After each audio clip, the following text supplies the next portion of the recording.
మనం ఈరోజు శ్రీల ప్రభుపాద వారిచే రచించబడినటువంటి భగవద్గీత యథాతథంలో 14వ అధ్యాయము త్రిగుణములు, ప్రకృతి గుణములు, ప్రకృతి గుణములు అనే అధ్యాయంలో 3, 4, 5 శ్లోకాలని చర్చించుకోబోతున్నాం. ఈ అధ్యాయం యొక్క శీర్షిక మనం గమనించినట్లయితే ప్రకృతి గుణములు, మోడ్స్ ఆఫ్ మెటీరియల్ నేచర్. మొదటి 2 శ్లోకాల్లో మనకి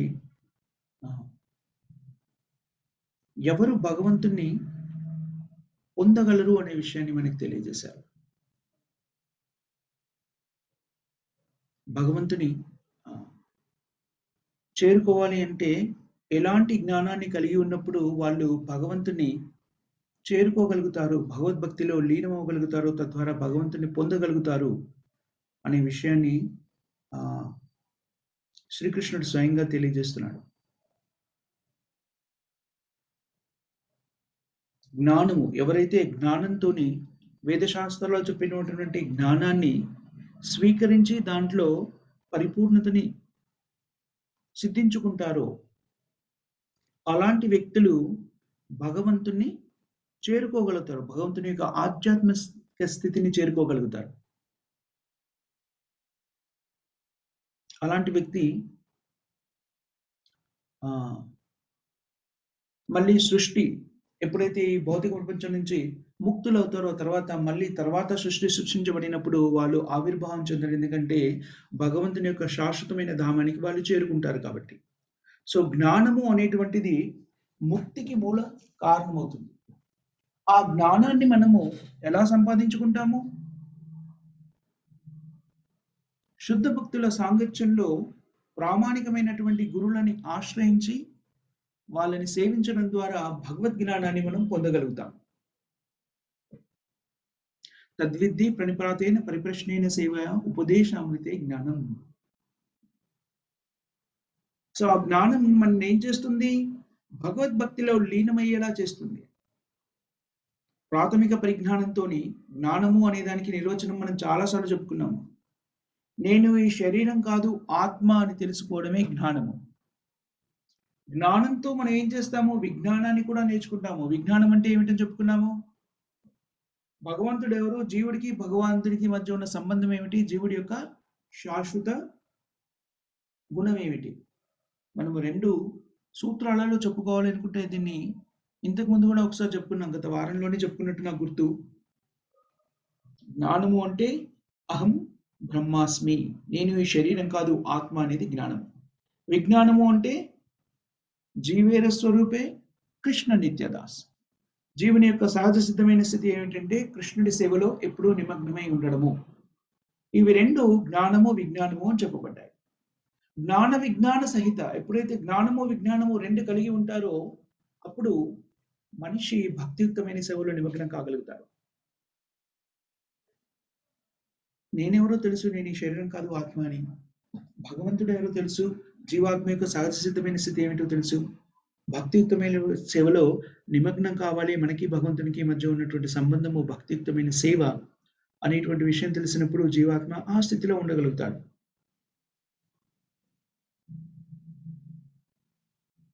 కానీ ఆ స్థితిలో జ్ఞానము విజ్ఞానంతో ఆ స్థితికి రావాలి అంటే జీవాత్మ తన బద్ధ జీవితం నుంచి ముక్తుడు కావాలి. జీవాత్మ బద్ధ జీవితం నుంచి ముక్తుడు కాకముందు అతని స్థితి ఏమవుతుంది? బద్ధ జీవితంలోకి రావడానికి, బద్ధ జీవితంలోకి ఎలా ప్రవేశపెట్టబడుతున్నాడు?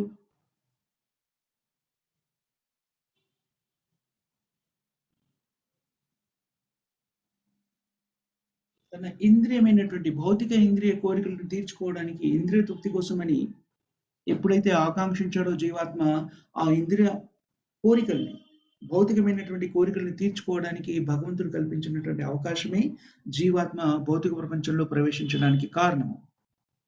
ఆ జీవాత్మ భౌతిక ప్రపంచంలోకి ప్రవేశించే పద్ధతి, ప్రాసెస్ ఇక్కడ మనకి ఈ తర్వాత శ్లోకాల్లో వివరిస్తున్నాడు. ఏమని చెప్తున్నారు?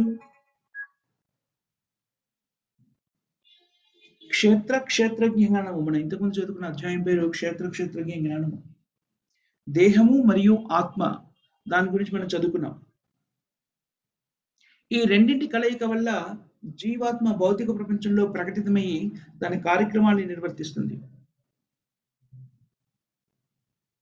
అయితే జీవాత్మ ఈ భౌతిక ప్రపంచంలో ఎలా ప్రవేశిస్తుంది? సృష్టి అంతమందు ఈ భౌతిక జగత్తంతా కూడాను ఒక ముద్దగా మరి మహత్తత్వగా పరిణమిస్తుంది. అంతేకాదు సృష్టి అంతమందు కూడా అలాగే జరుగుతుంది. బ్రహ్మ యొక్క రోజు పూర్తయి రాత్రి ఎప్పుడైతే ప్రారంభమవుతుందో ఆ సమయంలో కూడాను సృష్టి అనేది ఉండదు. అది మహత్తత్వగా స్థిరపడి ఉంటుంది అని మనం నేర్చుకున్నాం. ఆ మహత్తత్వగా స్థిరపడి ఉన్నప్పుడు జీవాత్మలన్నీ కూడాను ఆ మహత్తత్వలో ఏముంటారు ఇది? నిస్తబ్దత అంటారు చూడండి. చలనం లేకుండా ఎలాంటి కార్యక్రమాలు లేకుండా దాంట్లో స్థిరపడి ఉంటుంది. మళ్ళీ సృష్టి ఆరంభించడానికి ముందు భగవంతుని యొక్క దృష్టితో అవన్నీ కూడా చలనం పొందుతాయి. కానీ బ్రహ్మ యొక్క జీవితకాలం ముగిసి కొత్త బ్రహ్మ ఆవిర్భావం జరిగినప్పుడు ఏమని చెప్పారంటే, ఆ మహత్తత్వలోకి జీవాత్మలని ఎలా ప్రవేశపెట్టబడతాయంటే, భగవంతుడి యొక్క దృష్టి ఆ మహత్తత్వం మీద ప్రసరించినప్పుడు ఆ దృష్టి ద్వారా జీవాత్మలన్నీ కూడాను మహత్తత్వలో ప్రవేశపెట్టబడతాయి. అందుకని అహం బీజ ప్రజాపిత శ్రీకృష్ణుడు భగవద్గీతలో చెప్తాడు. అహం బీజ ప్రజాపిత.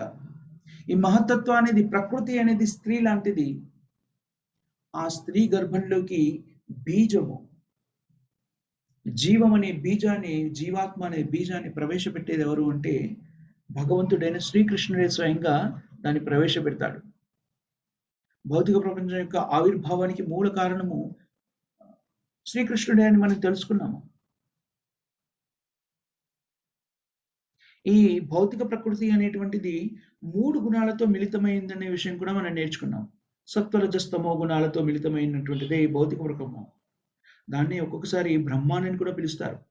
బ్రహ్మాన్ అంటే సంస్కృతంలో ఇది కాంటెక్స్ట్ సెన్సిటివ్. సంబోధన బట్టి ఎక్కడ ఉపయోగిస్తున్నారని బట్టి దాని అర్థం కూడా మారుతుంది. బ్రహ్మాన్ అంటే భౌతిక ప్రకృతి అని చెప్తారు, బ్రహ్మాన్ అంటే జీవాత్మ అని చెప్తాడు, బ్రహ్మాన్ అంటే పరమాత్మ అని కూడా కొన్నిసార్లు నిర్వచించబడింది.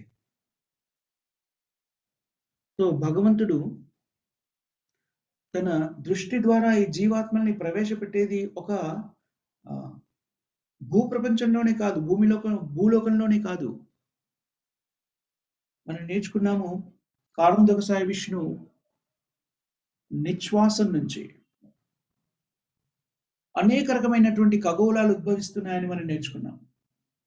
ప్రతి ఖగోళంలో కూడాను భగవంతుని యొక్క దృష్టి ద్వారా జీవాత్మలు ప్రవేశపెట్టబడుతున్నాయి.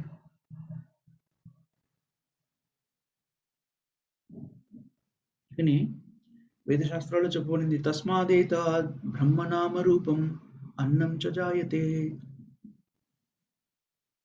సో ఈ బ్రహ్మాన్, ఈ ప్రకృతి యొక్క మహత్తత్వంలోకి భగవంతుడు జీవాత్మని ప్రవేశపెడతాడు. తద్వారా 24 రకాలైనటువంటి మూలకాల గురించి మనం నేర్చుకుంటాము. శ్రీమద్ భాగవతంలో వస్తుంది ప్రకృతిలోని 24 రకాలైనటువంటి మూలకాలు. Earth, water, fire, air, ether, ఈ పంచభూతాలు, ఈ భౌతిక ప్రకృతి. భౌతిక ప్రకృతి ఈ పంచభూతాలతో మిళితమైనది కదా. భూమి, నీరు, వాయువు, అగ్ని, ఆకాశము, ఈ పంచభూతాలని భౌతిక ప్రకృతి అంటాం.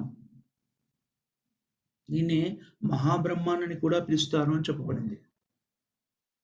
భౌతిక ప్రకృతి 7వ అధ్యాయంలో మనం దీనికి సంబంధించిన కొంత వివరణ ఇవ్వబడింది. ఆ వివరణలో మనకి ఇంకో విషయం కూడా చెప్తారు. ఈ భౌతిక ప్రకృతిలో ఈ జడమైనటువంటి 5 పంచభూతాలే కాకుండా జీవాత్మ కూడా ఉంది భౌతిక ప్రకృతిలో.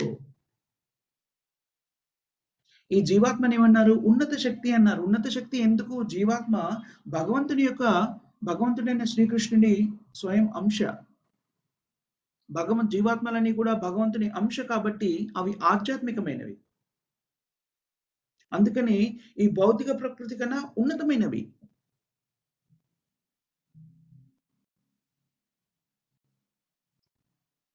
సో, మనకి ఒక ఉదాహరణ చెప్తున్నాడు ఇక్కడ శ్రీల ప్రభుపాదుల వారు మనకి ఏంటి అంటే, భౌతిక ప్రకృతిలోకి జీవాత్మ ప్రవేశించడానికి భగవంతుడే కారణభూతమైనప్పటికిని, మనకెలా కనిపిస్తుంది అంటే, భౌతిక ప్రకృతి నుంచే జీవాత్మలన్నీ కూడా ఉద్భవించినట్టుగా మనకి కనిపిస్తుంది. దీనికి ఒక మంచి ఉదాహరణ ఇచ్చాడు శ్రీల ప్రభుపాదుల వారు దీన్ని మనకు అర్థమయ్యేలా చెప్పడం కోసమని. తేలు బియ్యంలో ఉంటే అది బియ్యంలో గుడ్లు పెడుతుంది. గుడ్లు పెట్టిన తర్వాత ఒక్కోసారి తేలు అక్కడి నుంచి వెళ్ళిపోతుంది. కొన్నాళ్ళకి ఆ బియ్యంలోంచి ఆ గుడ్లు పొదగబడి ఏమవుతాయి అవి? తేలు ఉద్భవిస్తుంది. మనకేమనిపిస్తుంది అంటే చూడడానికి బియ్యంలోంచే తేలు ఉద్భవించినట్టు అనిపిస్తుంది. కానీ బియ్యంలోంచి తేలు రావట్లేదు. దాంట్లో ఇంతకు ముందే ఒక తేలు తన గుడ్లను వదిలి వెళ్ళింది కాబట్టి తద్వారా దాంట్లో మళ్ళీ తేలు ఉద్భవన జరిగింది. మనకి ఎలా కనిపిస్తుంది అంటే బియ్యంలోంచి తేలు వచ్చిందా అన్నట్టు కనబడుతుంది. కానీ నిజానికి అది నిజం కాదు. అలాగే భౌతిక ప్రకృతి నుంచే జీవాత్మ ఉద్భవించిందా అన్నట్టు కనబడుతుంది. కానీ ఆ భౌతిక ప్రకృతిలోకి జీవాత్మ బీజాన్ని ప్రవేశపెట్టింది ఎవరు? జీవాత్మని ప్రవేశపెట్టింది భగవంతుడైన శ్రీకృష్ణుడే. సో ఆ విధంగా జీవాత్మ తన కోరికలను అనుగుణంగా పూర్వజన్మ ఫలితాల ఫలితంగా ఏ రకమైనటువంటి కార్యక్రమాన్ని నిర్వర్తించారో దాని ప్రకారంగా వాటి కర్మానుసారంగా వాళ్ళు ఒక భౌతిక శరీరాన్ని పొందుతున్నారు. సో మనకి దీనివల్ల అర్థమయ్యేది ఏమిటి? భౌతిక ప్రకృతిలో జీవాత్మ ప్రకటితం అవ్వడానికి కారణభూతమయ్యేది ఎవరు మళ్ళీ? స్వయంగా భగవంతుడే.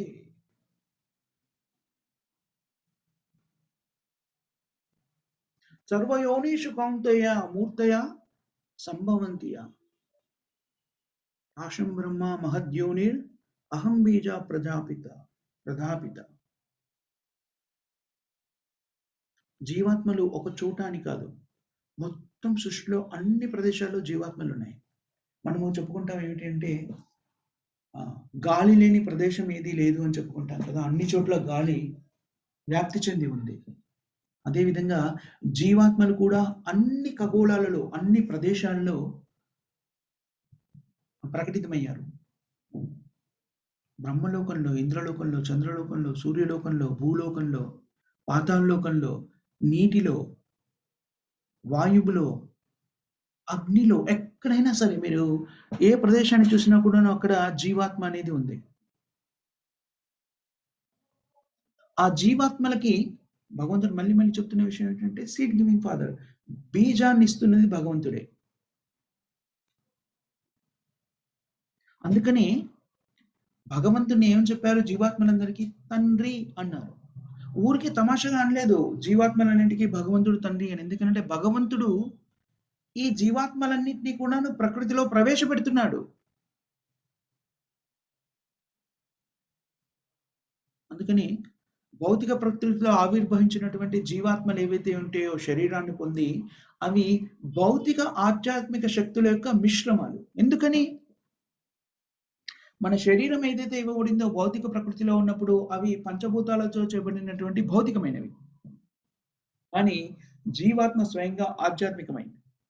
అందుకని మనం ఈ శరీరంలో ఉన్నప్పుడు భౌతిక ఆధ్యాత్మిక శక్తుల యొక్క సమ్మేళనంగా చెప్పబడింది. అవి అన్ని లోకాల్లో ఉన్నాయని కూడా మనకి తెలుస్తుంది. మనకి భూలోకంలో కాకుండా భౌతిక ప్రపంచంలో అత్యంత ఉన్నతమైన లోకం ఏంటంటే బ్రహ్మలోకము. బ్రహ్మలోకంలో కూడా బ్రహ్మతో పాటు అనేక రకమైనటువంటి జీవాత్మలు ఉన్నాయి. సో వాళ్ళ చైతన్యాన్ని బట్టి వాళ్ళ స్థితులను బట్టి అవి రకరకాల శరీరాల్ని స్వీకరిస్తున్నాయి. మనకి శ్రీమద్ భగవద్గీతలో చాలాసార్లు చెప్పబడింది, మనం దీని గురించి చర్చించుకున్నాము. 84 లక్షల రకాలైనటువంటి యోనులు ఈ భౌతిక ప్రపంచంలో ఉన్నట్టు మనకు తెలుస్తుంది. ఈ శరీరం మనకి రావడానికి మూల కారణం ఎవరు అంటే మనం చూస్తే చాలా గ్రాస్ లెవెల్లో భౌతికమైనటువంటి స్థాయిలో మనం గమనిస్తే మనం తల్లిదండ్రుల గర్భం నుంచి ఉద్భవించినట్టుగా కనబడుతుంది. కానీ ఆ ఉద్భవానికి మూల కారణం ఎవరు అంటే కృష్ణుడే. ఈ శరీరము భౌతికమైనటువంటి పంచభూతాలతో చేయబడినటువంటి శరీరం కూడాను భగవంతునిచే వసంగబడుతుంది. అలాగే జీవాత్మ స్వయంగా కూడాను భగవంతుడిచే ఈ భౌతిక ప్రకృతిలో ప్రవేశపెట్టబడుతుంది. తద్వారా భౌతిక ప్రకృతిలో ఆవిర్భావం చెందుతుంది. నిజానికి జీవాత్మ ఎలా తల్లి గర్భంలోకి ప్రవేశపెట్టబడుతుందో శ్రీమద్ భాగవతంలో చాలా చక్కగా వివరించారు. చంద్రుడి యొక్క వెన్నెల ద్వారా జీవాత్మలన్నీ కూడాను వృక్షాలలో ప్రవేశపెట్టబడతాయి. ఫలములు, రకరకాల ఫలాల్లోకి జీవాత్మ ప్రవేశపెట్టబడతాయి. ఆ ఫలాన్ని ఎప్పుడైతే పురుష శరీరంలో ఉన్నటువంటి వ్యక్తి దాన్ని స్వీకరిస్తారో తద్వారా జీవాత్మ పురుషుడిలోకి ప్రవేశపెట్టబడుతుంది. పురుషుడి నుండి స్త్రీ గర్భంలోకి ప్రవేశపెట్టబడి శరీర ఆకృతిని పొంది తద్వారా తల్లి గర్భం నుంచి ఉద్భవన జరుగుతుంది. సో ఈ జీవాత్మలన్నీ వాటి గుణాలను బట్టి, వాటి కోరుకున్న కోరికలను బట్టి ఏ శరీరంలోకి ప్రవేశించాలో ప్రకృతి నిర్దేశిస్తుంది. ఎవరి ఆదేశం ప్రకారంగా? భగవంతుని ఆదేశం ప్రకారంగా.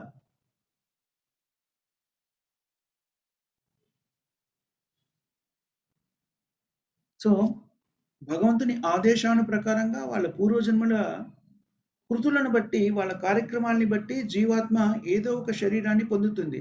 జీవాత్మ రకరకాల శరీరాల్ని పొందడానికి ఏకైక కారణం ఏమిటి అంటే వాళ్ళ యొక్క కోరికలు, కామవాంఛలు, రకరకాలైనటువంటి ఇంద్రియ తృప్తికి సంబంధించిన కోరికలు కలిగి ఉన్నప్పుడు ఆ కోరికలను పూర్తి చేసుకోవడానికి అనువైన శరీరాన్ని భగవంతుడు ప్రసాదిస్తున్నాడు.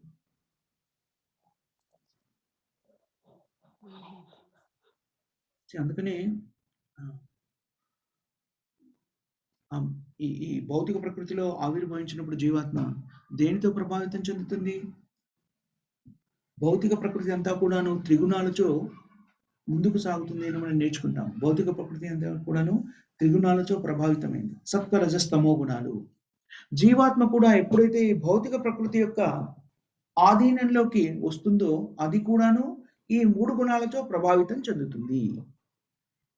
భౌతిక ప్రకృతి అంతా కూడాను ఈ 3 గుణాలతోనే నిండిపోయింది. సత్వగుణము, రజోగుణము, తమోగుణము. భౌతిక ప్రకృతి ఆధీనంలోకి రావడము జీవాత్మ అంటే నేను అర్థం ఏంటంటే ఈ 3 గుణాలకి ప్రభావితం కావడం. కానీ ఈ 3 గుణాలకి ప్రభావితమైనప్పటికీ జీవాత్మ నిజానికి ఆధ్యాత్మికమైంది. ఈ భౌతిక ప్రకృతిలోని ఈ 3 గుణాలకి జీవాత్మకి అసలు నిజానికి సంబంధం లేదు. కానీ జీవాత్మ బద్ధ జీవితంలో ఉన్నప్పుడు తనను తాను ఈ శరీరంతో గుర్తించుకొని భౌతిక శక్తి యొక్క ప్రభావానికి లోనవుతుందో అప్పుడు ఈ త్రిగుణాలకి లోనవుతుంది. ఈ త్రిగుణాలతో ప్రభావితం చెందుతుంది. ఈ త్రిగుణాలతో ప్రభావితం చెందినప్పుడు ఏమంటారు? దాన్ని బద్ధజీవి అంటారు. ఈ 3 గుణాలకి ప్రభావితం చెంది ఈ గుణాల ద్వారానే మనము మన ప్రవర్తనని వ్యక్తీకరిస్తుంటాం. సత్వగుణంలో ఉన్నవాళ్ళు, రజోగుణంలో ఉన్నవాళ్ళు, తమో గుణంలో ఉన్నవాళ్ళు. మనం 9వ అధ్యాయంలో నేర్చుకుంటాము. రజోగుణంలో ఉన్న వాళ్ళని ఏమంటారు? తమో గుణంలో ఉన్న వాళ్ళని ఏమంటారు? సత్వగుణంలో ఉన్న వాళ్ళు ఏమంటారు? వాళ్ళ వర్ణాలు ఎలా నిర్దేశించబడ్డాయి? ఏ వర్ణంలో ఉన్న వాళ్ళు? వర్ణము అనేది ఎలా నిర్దేశించబడింది? చతుర్వర్ణం మయా సృష్టి గుణ కర్మ విభాగస. వాళ్ళ గుణాలు కార్యక్రమాలను బట్టి వర్ణం నిర్దేశించబడింది. వాళ్ళ గుణాలు కార్యక్రమాలు దేని ప్రభావం చేత వాళ్ళు నిర్వర్తిస్తారు? ఈ గుణాల ప్రభావం చేత. ఈ ప్రకృతి గుణాలు ఏవైతే ఉన్నాయో సత్వగుణంలో ఉన్నవాళ్ళు, రజోగుణంలో ఉన్నవాళ్ళు, తమో గుణంలో ఉన్నవాళ్ళు ఏ గుణం చేత ప్రభావితం చెందితే ఆ రకమైన కార్యక్రమాలు వాళ్ళు నిర్వర్తిస్తారు. దాన్ని బట్టి వ్యక్తులు దేవతలను పూజించే వాళ్ళు ఉన్నారు. అలాగే అంతేకాకుండా రాక్షసులని పూజించే వాళ్ళు ఉన్నారు. అంతేకాకుండా దేవతలు, రాక్షసులు మరియు భూత ప్రేతాలు లాంటి వాటిని పూజించే వాళ్ళు కూడా ఉన్నారు. వాళ్ళ ఏ గుణము చేత వాళ్ళు ప్రభావితం చెందారో, ఏ గుణం చేత ప్రభావితం చెందడం అనేది ఎలా నిర్దేశించబడింది? వాళ్ళ పూర్వజన్మ కృతులను బట్టి నిర్దేశించబడింది. పూర్వజన్మ కృతులు అంటే ఏమిటి? వాళ్ళ కోరికలు ఏవైతే ఉన్నాయో అవి తీర్చడానికి ఇవ్వబడింది. చూసారా? దీన్ని మనం జాగ్రత్తగా పరిశీలించినట్టయితే కర్మ సిద్ధాంతాన్ని మనమే బాధ్యులం. ఎందుకంటే కర్మ ఎలా ఉద్భవన జరుగుతుంది అంటే మన కోరిక కర్మకి కారణభూతం అవుతుంది. భక్తియుక్తమైన సేవలో నిమగ్నం అవడము అంటే అర్థం ఏమిటి అంటే మన కోరికలని శుద్ధం చేసుకోవడం, పవిత్రీకరించుకోవడం. ఇంద్రియ తృప్తి మీద ఆసక్తి చెంది కోరిక ఉందనుకోండి, ఆ కోరిక తీరడానికి మనం మరో జన్మ ఎత్తాలి. మనం చాలా తేలిగ్గా అనుకుంటాం.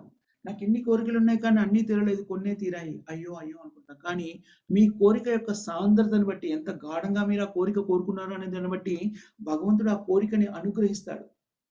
ఒక్కోసారి ఈ పూర్తి జన్మలో మనకు ఆ కోరిక తీరకపోతే, మరి తరువాత జన్మ మనకి ఆ కోరిక తీర్చుకోవడానికి అనువైన శరీరం కూడా ప్రసాదించబడుతుంది. చూసారా? భౌతికమైన కోరిక. ఆ కోరిక కోరుకోవడం అనేటువంటిది మన ఆధీనంలో ఉంది. ఏ కోరిక కోరుకోవాలి అనేటువంటిది మన సొంతంగా మన ఆధీనంలో ఉంది. వ్యక్తులు ఏ కోరికైనా కోరుకోవచ్చు. కదా! మన మనసులో నాకిది కావాలి అని కోరుకోవడానికి హద్దులేమున్నాయి? ఆర్థిక, సామాజిక అర్హతలు ఉన్నా లేకున్నా కూడాను, జ్ఞానం జ్ఞాన పరిధిలో కూడాను మనకి అర్హత ఉన్నా లేకున్నా కూడాను మనకేదైనా కావాలని కోరుకోవచ్చు. ప్రపంచాధినేత కావాలని కోరుకోవచ్చు. రూమ్‌లో కూర్చొని ఎవడైనా కోరుకోవచ్చు. ఏముంది దాంట్లో కోరుకోవడంలో ఏముంది? కానీ ఆ కోరిక చాలా బలీయంగా ఉండి అది కావాలి అని ఖచ్చితంగా కోరుకున్నారనుకోండి, ఆ కోరిక తీరడానికి కొన్ని అర్హతలు కావాలి. ఒకవేళ గనక ఆ కోరిక బాగా బలీయంగా ఉందనుకోండి, ఆ కోరిక తీర్చుకోవడానికి కావలసిన అర్హతలను సంపాదించడానికి కావలసినటువంటి భౌతిక శరీరం భగవంతుడు మనకు ప్రసాదిస్తాడు.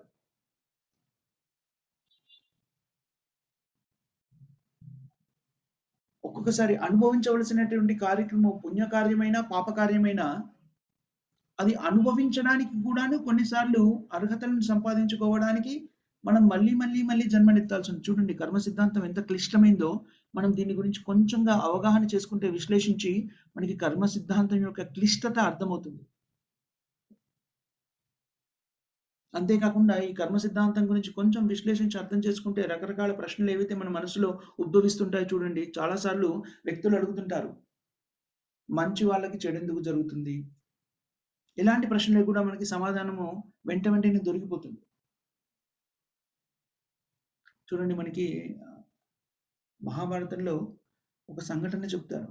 ధృతరాష్ట్రుడు పూర్వజన్మలో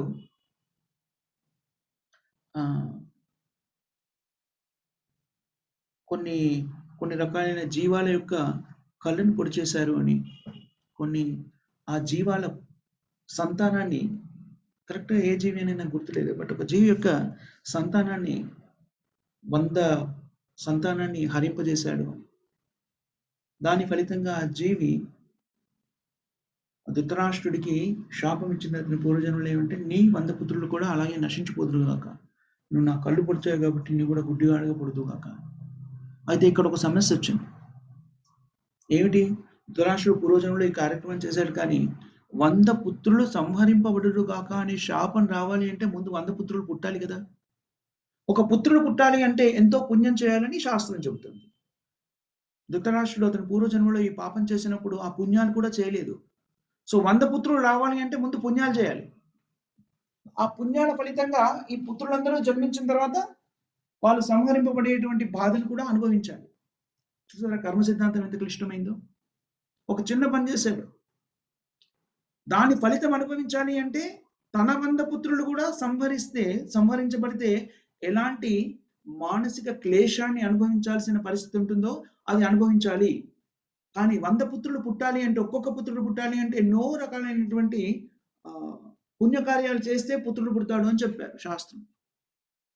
మరి నీకు 100 పుత్రులు పుట్టాలంటే ఎన్ని రకాల పుణ్యకార్యాలు చేయాలి? అందుకని కొన్ని వందల జన్మలు ఎత్తి ఎన్నో రకాల పుణ్యకార్యాలు చేసిన తర్వాత 100 పుత్రులు పుట్టేందుకు కావలసినటువంటి పుణ్య ఫలితాలన్నీ కూడాను సంక్రమించుకున్న తర్వాత వ్యక్తి మళ్ళీ ధృతరాష్ట్రుడిగా పుట్టి ఆ జీవాత్మ ధృతరాష్ట్రుడిగా పుట్టి 100 పుత్రులని పొందడం ఎందుకు నిజానికి?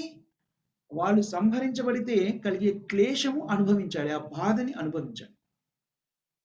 చూసారా కర్మ సిద్ధాంతం ఎంత క్లిష్టమైందో? వెంటనే అయిపోలేదు. ఓకే నీకు కూడా 100 పుత్రులు పుట్టాలి, నువ్వు కూడా అనుభవించాలి. వెంటనే నీకు 100 పుత్రులు పుట్టేయడం అలా జరగలేదు. ఎందుకంటే పుత్రులు పుట్టాలి అంటే కూడా క్వాలిఫికేషన్ కావాలి, అర్హత కావాలి. ఆ అర్హత సంపాదించడానికి ధృతరాష్ట్రుడు ఎన్నో జన్మలు ఎత్తాల్సినటువంటి అగత్యం ఏర్పడింది. ఎన్నో జన్మలు ఎత్తిన తర్వాత అర్హత పొందిన తర్వాత మళ్ళీ ఆ 100 పుత్రులు పుట్టి 100 పుత్రులు నశిస్తే కలిగేటువంటి క్షోభని అనుభవించారు. చూసారా కర్మ? సో ఇక్కడ ధృతరాష్ట్రుడు ధృతరాష్ట్రుని ఉదాహరణ ఇంకా కొంచెం జాగ్రత్తగా మనం పరికించి చూసినట్టయితే మనకు అర్థమయ్యేది ఏంటంటే, ఈ 100 పుత్రులు పుట్టడానికి ధృతరాష్ట్రుడు చేయవలసినటువంటి పుణ్యకార్యాల కోసం ఎన్నో జన్మలు ఎత్తినప్పుడు, ఆయన మళ్ళీ ఇదొక్కటే చేయడు కదా! మళ్ళీ ఎన్నో కార్యక్రమాలు చేస్తాడు. ఎప్పుడైనా సరే మనం ఒక కోరిక కోరుకున్నప్పుడు జాగ్రత్తగా గమనించాలి. భగవంతుడు ఆ కోరికను తీర్చినప్పుడు అది ఒకే ఒక మనమేం నేర్చుకుంటాము?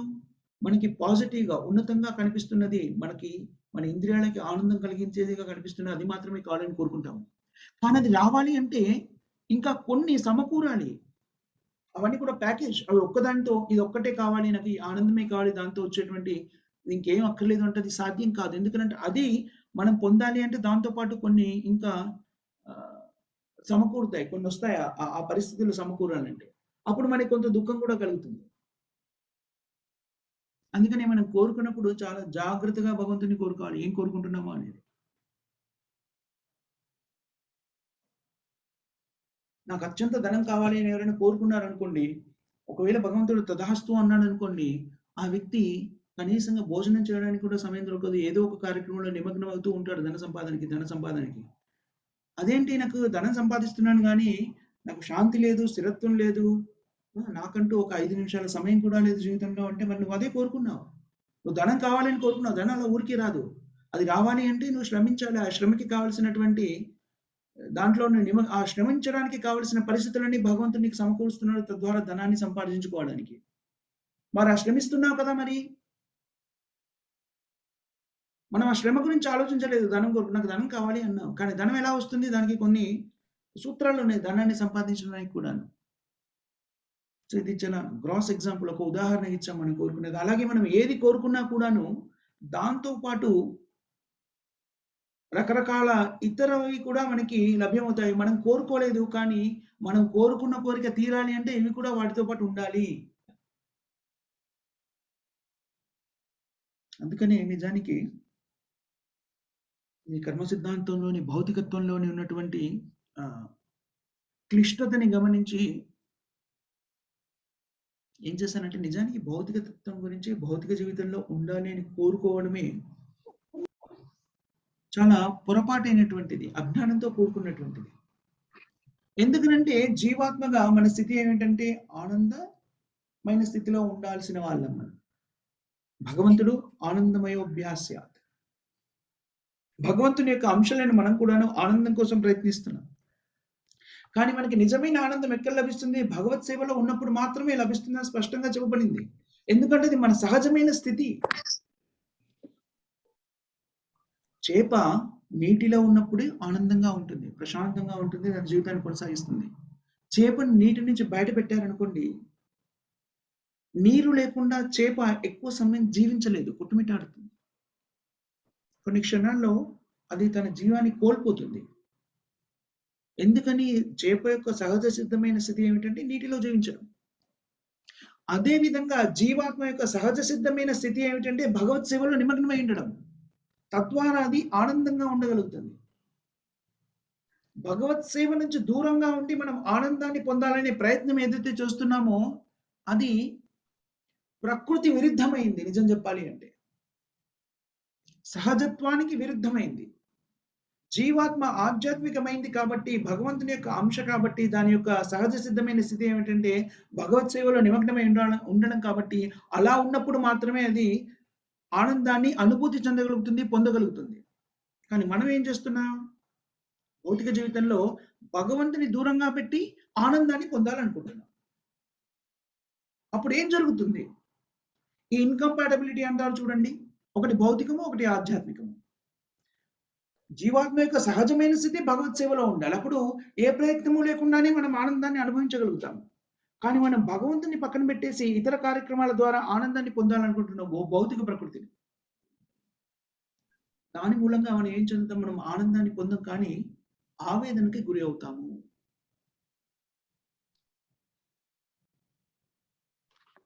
ఈ ఆవేదన అనేటువంటిది మనము కోరుకోవడం వల్ల వచ్చిందే కానీ చాలా సార్లు చెప్తూ ఉంటారు ఏంటి అంటే మనం ఈ భగవద్గీతలో ఇంకో విషయం కూడా నేర్చుకుంటాం. ఏ కార్యక్రమైనా కూడా సంపూర్ణం చెందాలంటే 5 ముఖ్యమైన విషయాలు జరగాలి అని.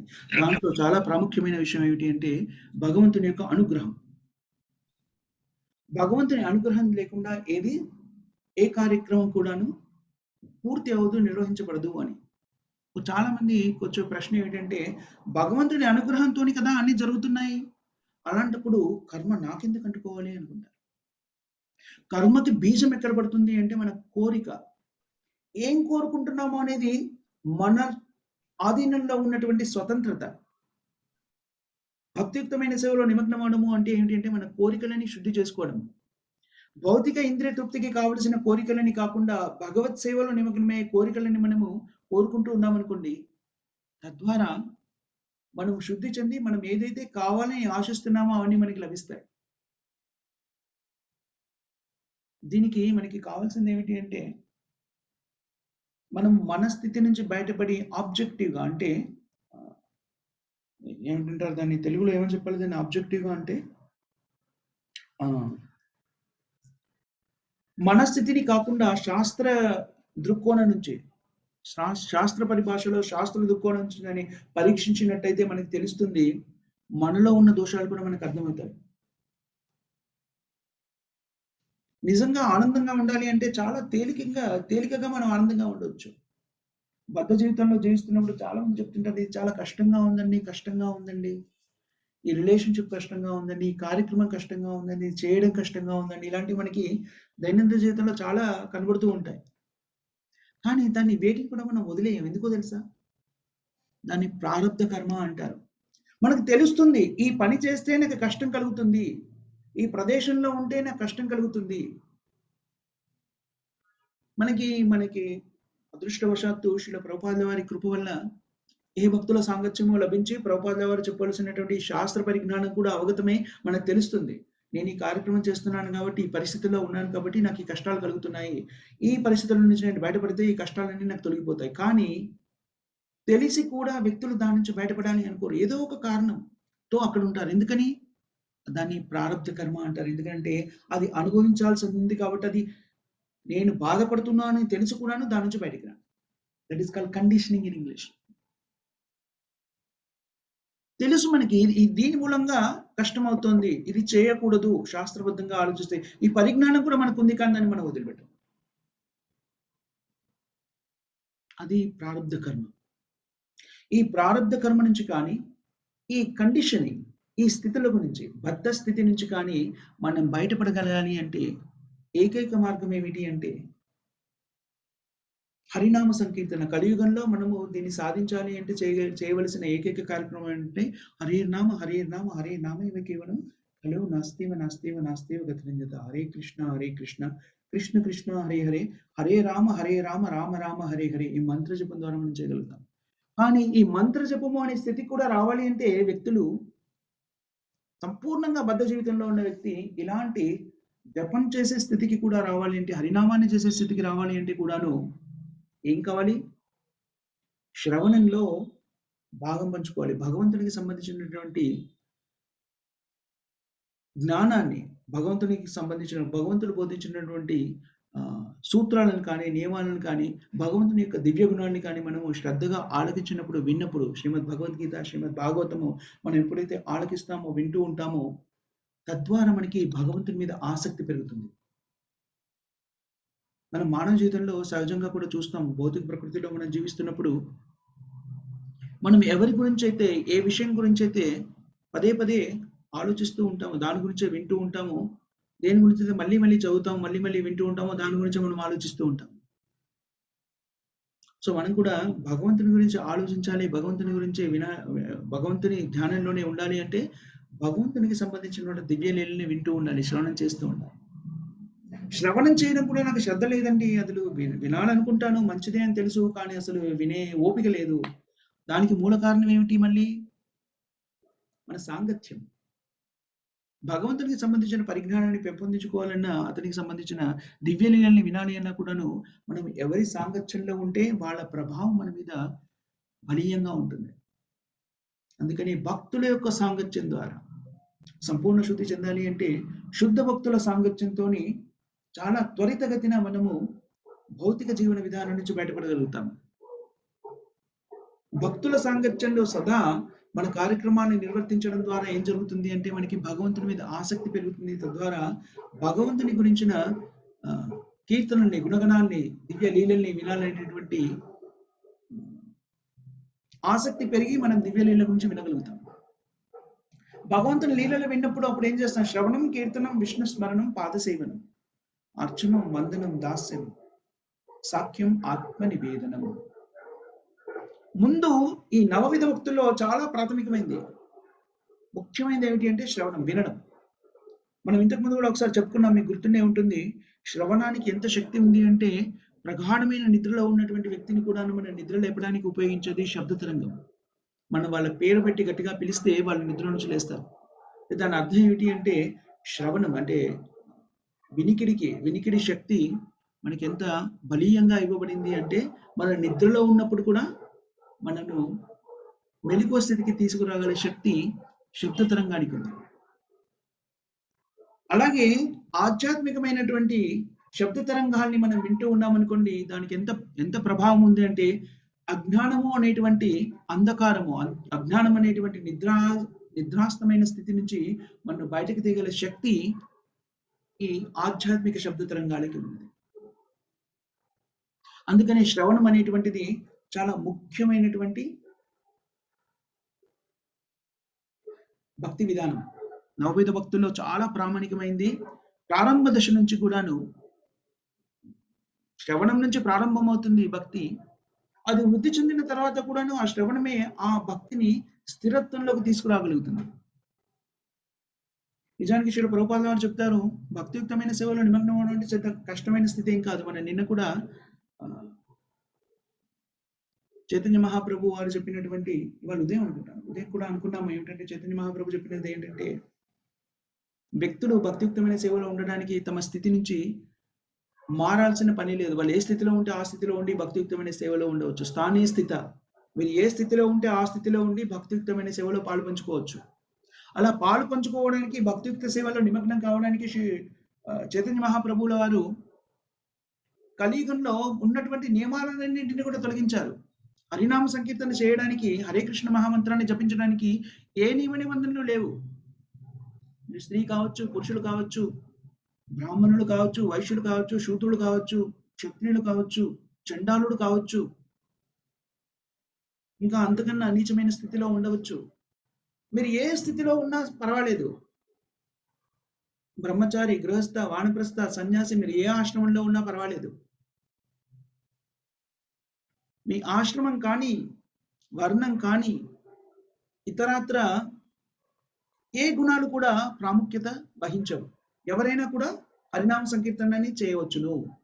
కావలసినటువంటి శ్రీ చైతన్య మహాప్రభు అడిగినటువంటి ఏకైక అర్హత ఏమిటి అంటే భగవంతుని మీద విశ్వాసము, శ్రద్ధ. శ్రద్ధ అనేటువంటి ఏకైక గుణం ఉంటే, ఆ అర్హత ఉంటే చైతన్య మహాప్రభు వాళ్ళందరికీ కూడాను ఈ హరినామాన్ని పంచిపెట్టారు. గోలోకేర ప్రేమదన హరినామ సంకీర్తన. మనకి ఇది చాలా తేలికగా లభ్యమవుతుంది కాబట్టి దీని యొక్క గొప్పతనాన్ని మనము పరిగణలోకి తీసుకోవడం లేదు. మనం ఇంతకుముందు ఒకసారి చర్చించుకున్నాము, మీకు గుర్తుండే ఉంటుంది. హరినామ సంకీర్తనం ద్వారా మనం పొందే ఫలితం ఎలాంటిది అంటే, మనం సత్యయుగంలో ఇదే ఫలితాన్ని పొందాలి అంటే మన 1,00,000 సంవత్సరాల జీవిత కాలంలో దాదాపు 60,000 సంవత్సరాలు ఒక చోట కూర్చొని తపస్సు చేయాల్సినటువంటి అగత్యం ఏర్పడుతుంది. అప్పటికి కూడాను మనం పరిపూర్ణతను సిద్ధించుకొని ఆత్మసాక్షాత్కార జ్ఞానాన్ని పొందుతామో లేదో గ్యారంటీ లేదు. అలాగే మనము కృతయుగంలో చేయవలసినటువంటి, త్రేతాయుగంలో చేయవలసినటువంటి పని గురించి కూడా మాట్లాడుకున్నాం. గొప్ప యజ్ఞయాగాదులు చేయాలి. దానికి ముందు యజ్ఞయాగాదులు చేయాలంటే మనం నేర్చుకున్నది ఏమిటి? ముఖ్యంగా కావాల్సింది ఎంతో ధన వ్యయ ప్రయాసాల కోర్చినకి లోనైనటువంటిది యజ్ఞయాగాదులు చేయడం అంటే. యజ్ఞం చేయాలంటే అనేక రకమైనటువంటి వనరులు కావాలి. ఆ వనరుల్ని సమకూర్చుకోవడానికి ఎంతో ధనం కావాలి. దాని తర్వాత దాన్ని నిర్వర్తించడానికి కావాల్సినటువంటి విప్రులు కావాలి. బ్రాహ్మణులు వేదశాస్త్రాన్ని స్పష్టంగా అవగతం చేసుకొని ఆ వేద మంత్రాన్ని ఉచ్చారణా దోషం లేకుండా పఠించగలిగేటువంటి విప్రులు కావాలి. అలాంటి స్థితిలో యజ్ఞయాగాదాన్ని చేసినప్పుడు మళ్ళీ కూడాను ఆ యజ్ఞయాగాదులను కూడాను రకరకాల యజ్ఞాలు వేదశాస్త్రంలో తెలియజెప్పబడ్డాయి. మన కోరికలు ఎలా ఉంటే, ఏ కోరిక తీసుకోవాలంటే ఆ రకమైన యజ్ఞాన్ని చేయడానికి వేదశాస్త్రాలు మనకి అనుమతించాయి. మనం చూస్తున్నాం, పుత్రకామేష్టి యాగము అంటారు.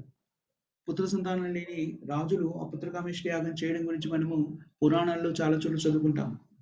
దశరథ మహారాజు కూడాను ఆ యజ్ఞం చేయడం ద్వారా శ్రీరామచంద్రుని ఆవిర్భావానికి మూల కారణమైనట్టు రామలక్ష్మణ భరత శత్రుఘ్నులు అందరూ కూడాను తద్వారానే జన్మించినట్టు మనం నేర్చుకుంటాం.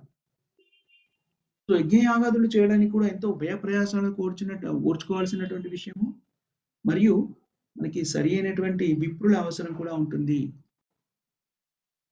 అంత శ్రమకి ఓర్చి చేస్తే అది కూడాను ఆ యజ్ఞయాగాదాన్ని కూడాను ముక్తి కోసమని, భక్తి కోసమని, భగవత్ సేవలో నిమగ్నం కావడానికి, జన్మ మృత్యు జరావాది చక్రం నుంచి బయటపడడానికి నిర్వర్తించవలసినటువంటి యాగాలు ప్రత్యేకంగా చెప్పబడ్డాయి వేదశాస్త్రాలు.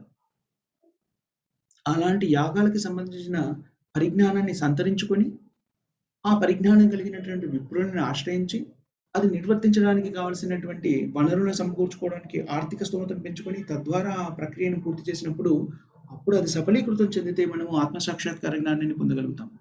చూడండి ఎంత క్లిష్టమైన ప్రక్రియ. ద్వాపర యుగంలో మనకి అర్చనా విధానం చెప్పారు. అర్చనా విధానం అంటే మనం ఇప్పుడు కలియుగంలో ఇప్పుడు గుడిలోకి వెళ్తే మనకి 5 నిమిషాల్లో అర్చన పూర్తి చేసేస్తారు చూడండి, అలాంటి అర్చన కాదు. వేదశాస్త్రంలో చెప్పిన అర్చనా విధానాన్ని అవలంబిస్తే మనం ఇంతకుముందు కూడా చెప్పుకున్నాం, ఒక్కొక్కసారి అర్చన రోజుల తరబడి నడుస్తుంది, పూర్తి అర్చన సంపూర్ణంగా నిర్వర్తించాలి అంటే. సో ఇదంతా కూడా చాలా క్లిష్టమైన పని. కలియుగం నిజానికి దోషభూయిష్టమైనది. కలియుగంలో అన్ని కూడాను ఎన్ని రకాల అవలక్షణాలు ఉండవచ్చునో అన్ని రకాల అవలక్షణాలు కలియుగంలో ఉన్నాయి. కానీ ఆ కలియుగంలో సిల్వర్ లైనింగ్ అంటారు చూడండి, అన్నీ కూడాను దురదృష్టకరమైన సంఘటనలే జరిగినప్పుడు ఒక మంచి సంఘటన జరుగుతూ ఉంటుంది చూడండి. అలాగే కలియుగంలో కలోర్దోషే నిధే రాజన్ అని చెప్పారు. కలియుగము అనేటువంటిది దోషాలకి నిధి లాంటిది. ఎన్ని రకాల దోషాలను మనం ఊహించగలం, అన్ని రకాల దోషాలతో నిండిపోయింది కలియుగం. కానీ దాంట్లో ఉన్నటువంటి ఒక గొప్ప గుణం ఏమిటి అంటే, కలియుగంలో చైతన్య మహాప్రభు ఆవిర్భవించిన తర్వాత 10,000 సంవత్సరాలని స్వర్ణయుగం అని చెప్పారు. ఈ స్వర్ణయుగంలో హరికీర్తన, హరే కృష్ణ మహామంత్ర జపానికి సంబంధించినటువంటి ప్రచారము అందుబాటులో ఉంటుంది మనకి. తద్వారా మనం ఒక విధంగా చాలా అదృష్టవంతులం. ఎందుకంటే మనము ఈ కాలగమనంలో మనము మానవ శరీరాన్ని పొందాం. తద్వారా ఏం చేయవచ్చును, దీన్ని మనము మన జీవితంలోకి అన్వయించుకొని శ్రద్ధగా పాటించినట్టయితే మనము ఈ జన్మలోనే ఈ శరీరాన్ని వదిలిపెట్టిన తర్వాత భగవద్ధామాన్ని చేరుకోగలుగుతాము. జన్మ మృత్యు జరావ్యాధి చక్రం నుంచి విడిపడగలుగుతాము. దానికి చేయవలసింది ఏమిటి, చాలా సులభము. శ్రీల ప్రభుపాదుల వారు వేదశాస్త్రాల యొక్క సారాంశాన్ని, నిజానికి వ్యాసదేవుడి వేదశాస్త్రాల సారాంశాన్ని వేదాంత సూత్రాల్లో చెప్పారు. ఆ వేదాంత సూత్రాల యొక్క భాష్యాన్ని భాగవతంలో చెప్పారు. అన్ని వేదాల యొక్క సారమంతా కూడాను వేదాంత సూత్రాల్లో వివరించి చెప్పేశారు. ఒక్కొక్కటి సింపుల్, ఒక్కొక్క స్టేట్మెంట్స్ లో. ఆ ఒక్కొక్క వేదాంత సూత్రం యొక్క భాష్యము వివరణని అర్థం చేసుకునేటువంటి విధానంలో సరిగ్గా అర్థం చేసుకోవడానికి కావాల్సిన పరిజ్ఞానాన్ని శ్రీమద్ భాగవతం ద్వారా వ్యాసమహాముని మనకి అందజేశారు. ఆ వేదాల యొక్క సారాన్ని, భగవద్గీత యొక్క సారాన్ని, భాగవతం యొక్క సారాన్ని అన్నింటిని కూడాను అవపోసన బట్టి మనకి ఆచార్యుల వాళ్ళు ఈ కలియుగంలో మనము ఆధ్యాత్మిక ప్రగతి సాధించాలి అంటే చేయవలసిన కార్యక్రమాలన్నింటినీ కూడాను చేయవలసిన 4, చేయకూడని 4 అని నిర్దేశించి చేశారు. ఎంత సింపుల్ చేశారు చూడండి. మనమే దాని సారాన్ని గ్రహించాలి అంటే చాలా చాలా కష్టమైన పని. కానీ ఆచార్యులు మనకి దాన్ని తేలిక చేసి దాన్ని మనకి అందించేసి దాన్ని పాటించే విధంగా మనకి అందించారు. సో దీన్ని మనం మన జీవితంలోకి అన్వయించుకున్నప్పుడు మనము అతి త్వరగా, శీఘ్రంగా ఈ భౌతిక వాంఛన నుంచి మనంతట మనమే దూరం అయిపోతాం. ఇప్పుడు చాలా ఆసక్తికరంగా దాన్ని వదలలేకపోతున్నట్టుగా కనబడుతున్న అన్నింటిని కూడాను మనం వదిలివేయగలుగుతాం. ఆ స్థితికి రావాలి అంటే మనం చేయవలసింది ఏమిటి అంటే ఈ 4 నియమాల్ని పాటించడం. హరే కృష్ణ కృష్ణ కృష్ణ హరే హరే, హరే రామ రామ రామ హరే హరే. ఈ మంత్రాన్ని కనీసంగా 16 మాలలు ప్రతిరోజు జపించడము, భగవంతుడికి సమర్పించిన భోగాన్ని మాత్రమే ప్రసాదంగా స్వీకరించడము, ఇతరాత్ర ఏవి కూడా స్వీకరించకుండా ఉండాలి. అది మాత్రమే స్వీకరించాలి. శాస్త్రాలని చదవడము ప్రతిరోజు, భక్తుల యొక్క సాంగత్యంలో ఉండడం. ఈ 4 ప్రక్రియలు చేయడం ద్వారా చేయకూడని 4 2 సమసిపోతాయి. ఇంకా 2 ఏవైతే ఉంటాయో చేయకూడనివి. జూదం ఆడకుండా ఉండడం ఇంకొకటి. ఆహ్, వివాహేతర సంబంధాల్ని కలిగి ఉండకుండా ఉండడం. ఈ కార్యక్రమాల్ని మనము జీవితమంతా పాటిస్తే శ్రీల ప్రభుపాదుల వారు గ్యారంటీ ఇస్తున్నారు. మనము ఈ జన్మలోనే ముక్తిని పొందగలుగుతాము. భగవద్ధామాన్ని చేరుకోగలుగుతాము. భగవద్భక్తిలో నిమగ్నం కాగలుగుతాము. అది ఈ శ్లోకాల యొక్క సారాంశం. సో, మనం ఇక్కడ ముగిద్దాం. ప్రభుజీ సన్మాతాజీస్ ఎవరికైనా ఏమైనా క్వెషన్స్ గాని, కామెంట్స్ గాని ఉన్నాయా?